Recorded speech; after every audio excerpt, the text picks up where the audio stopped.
Inilah doa Rasulullah ketika beliau dizalimi oleh kaumnya. Sebelumnya jangan lupa subscribe. Semoga yang subscribe dapat bertemu dengan Rasulullah kelak. Amin. Tahu nggak pada saat kaum Nabi Nuh zalim dan ingkar kepada Allah, Nabi Nuh memohon kepada Allah, ditenggelamkanlah seluruh umat. Nabi Nuh termasuk anak dan istri beliau. Dan pada saat kaum Nabi Lut zalim, Nabi Lut memohon kepada Allah, maka Allah turunkan azab kepada kaum Sodom dan tidak seorang pun selamat. Pada saat kaum Nabi Musa zalim, Nabi Musa berdoa kepada Allah dan Allah pun tenggelamkan Firaun beserta kaumnya di Laut Merah. Namun pada saat Rasulullah dizalimi, disakiti bahkan dihinakan kaumnya sendiri, beliau berdoa, "Ya Allah, berikan petunjuk kepada mereka karena sesungguhnya mereka tidak mengetahuinya. Aku yakin kelak mereka akan menjadi orang yang beriman seluruhnya." Wallahu alam. Semoga yang sudah subscribe masuk surga. Amin. Suatu saat ketika Rasulullah dibangkitkan pada hari kebangkitan, malaikat Jibril mendatangi Nabi dan membawa buruk, lalu malaikat Israfil membawa bendera dan mahkota. Sedangkan malaikat Israel datang dengan membawa pakaian dari surga. Nabi Muhammad berkata, "Ya Allah, aku tidak ingin bangkit dari sujudku sebelum engkau menepati janji. Ya Allah, izinkan aku memberi minum kepada umat-umat mereka kehausan di bawah terik matahari ini." Allah mengatakan, "Ya Muhammad, ini telaga Kautsar, berilah minum pada umatmu." Kemudian Nabi Muhammad memanggil umatku, umatku, umatku. Padahal sudah ditunjukkan keindahan surga Firdaus kepada Rasulullah yang menjadi tempat tinggalnya. Namun beliau murung dan tidak sedikit pun tersenyum, hanya mengatakan umatku, umatku. Lalu Nabi Muhammad pun memberikan minum kepada umatnya satu persatu, dan beliau pun terlihat bahagia sekali, seperti bertemu kekasih lama, dan memberikan minum kepada tamunya. Semoga yang like mendapatkan syafaat di hari akhir, yang share dicintai dan dirindukan oleh Rasulullah, dan yang subscribe diberikan air bagaikan tamunya Rasulullah. Amin. Bagi umat beriman, datangnya bulan suci Ramadan merupakan suatu kebahagiaan tersendiri. Namun ada 5 golongan umat yang akan rugi selama bulan suci Ramadan. Apakah kamu termaksud salah satunya? Semoga yang sudah subscribe termaksud orang yang masuk surga. Amin. Pertama, orang yang menderita kerugian ialah umat Islam yang menganggap bulan Ramadan sama seperti bulan lainnya.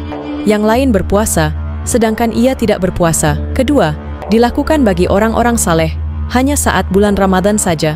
Imam Ahmad berkata, orang yang paling buruk adalah orang yang hanya mengenal Allah pada bulan Ramadan, dan setelah akhir Ramadan, golongan tersebut kembali melakukan kemaksiatan kepada Allah. Kelompok ketiga adalah mereka yang hanya mampu menahan rasa lapar dan haus. Ia tidak pernah mengubah perilakunya saat berpuasa. 4 orang yang tidak sempat meluangkan waktu untuk berdoa dan beribadah selama bulan suci Ramadan. Kelima orang yang terus berbuat dosa selama bulan Ramadan. Ini adalah golongan yang sangat buruk di bulan Ramadan.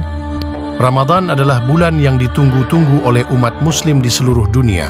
Di bulan ini, semua pahala perbuatan baik akan dilipat gandakan oleh Allah Subhanahu wa Ta'ala. Ada amalan-amalan yang bisa dilakukan selama bulan Ramadan seperti yang dikerjakan oleh Nabi Muhammad sallallahu alaihi wasallam. Sebelumnya jangan lupa di-subscribe dulu. Semoga yang subscribe masuk surga. Amin. Inilah beberapa amalan Nabi Muhammad sallallahu alaihi wasallam di bulan Ramadan. Pertama, sahur di akhir waktu dan tidak melewatkan sahur. Kedua, segera berbuka. Ketiga, sedikit tidur, banyak istighfar. Keempat, menjaga lisan.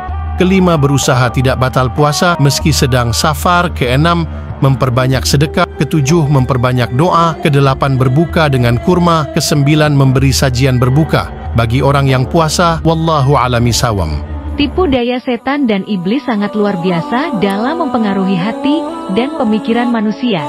Sebelumnya jangan lupa subscribe. Semoga yang subscribe masuk surga. Amin. Iblis itu aslinya adalah malaikat Azazil yang merupakan malaikat paling pintar. Namun karena ketakaburannya dan melawan perintah Allah, maka Allah menghukumnya dengan mengeluarkannya dari surga bersama Nabi Adam. Jadi manusia tidak akan mampu mengalahkan kemampuan setan, sehingga manusia diingatkan Allah dengan perintah untuk tidak mengikuti langkah-langkah atau rayuan setan. Apalagi di zaman akhir seperti ini, banyak sekali orang berbuat dosa dengan terang-terangan dan bangga melakukan dosa tersebut. Ini merupakan bukti pengaruh kepintaran setan yang berhasil mengelabui umat manusia. Makanya jangan sampai kamu terpedaya dan kalah dengan setan, karena manusia jika rajin beribadah dan menuntut ilmu akhirat akan mampu melawan setan dengan iman. Mengapa yang membunuh Dajjal adalah Nabi Isa? Mengapa tidak Nabi Muhammad? Ternyata beginilah alasannya. semoga yang sudah subscribe masuk surga. Amin. Pertama, Allah Subhanahu wa Ta'ala telah memilih Nabi Isa untuk membunuh Dajjal dengan menunjukkan kebenaran agama Islam. Karena sampai hari ini masih banyak yang belum percaya dengan agama Islam, yakni agama yang benar. Kedua, bukti Nabi Isa masih hidup. Salib yang dilihat selama ini bukanlah Nabi Isa, melainkan seorang yang diserupakan oleh Allah wajahnya seperti Nabi Isa, agar Nabi Isa selamat dan diangkat ke langit dan bahkan isunya. Nabi Isa masih berada di langit sampai saat ini. Ketiga, napas Nabi Isa tidak bisa tercium oleh Dajjal, maka dengan mudah Nabi Isa akan membunuh Dajjal dan orang yang tidak mau beriman. Keempat, Nabi Isa akan berkata, setelah kenabianku akan datanglah seorang utusan yang menjadi nabi terakhir, yaitu Nabi Muhammad. Kelima, Nabi Isa dekat dengan Nabi Muhammad. Jelaskan di hadis riwayat Bukhari dan Muslim. Wallahualam. Kamu udah tahu belum? Kalau ada zikir penarik rezeki, hajat terkabulkan, urusan dimudahkan, dan zikirnya mudah sekali, hanya 2 kata saja. Bisa langsung ingat, kalau rajin dibacakan dan diamalkan setiap hari. Sebelumnya jangan lupa subscribe, semoga yang subscribe masuk surga, amin. Ini dia zikirnya. Bismillah ya Hayyu ya Qayyum, dibaca setiap hari. Ya Hayyu ya Qayyum kalau bisa sehari 200 dibagi 5 waktu 40. Ya Hayyu ya Qayyum kalau berat 200, 100 juga bisa selepas sholat subuh 20 kali, zuhur 20, asar 20, maghrib 20, isya 20. Jika masih berat juga, ya udah bacanya kapan ingat aja sambil duduk, bisa rebahan atau melamun. Kalau sering termenung atau bosen, ya zikir aja, dapat pahala doa dan hajat mudah terkabulkan, Masya Allah. Bagi yang belum mendapatkan jodoh, bacakan doa ini. Jika kamu masih belum mendapatkan jodoh, amalkan amalan ini. Bacakan doa ini setelah sholat duha. Begini doanya, Rabbi syahril syodri, wa yassirli amri. Cukup sampai amri.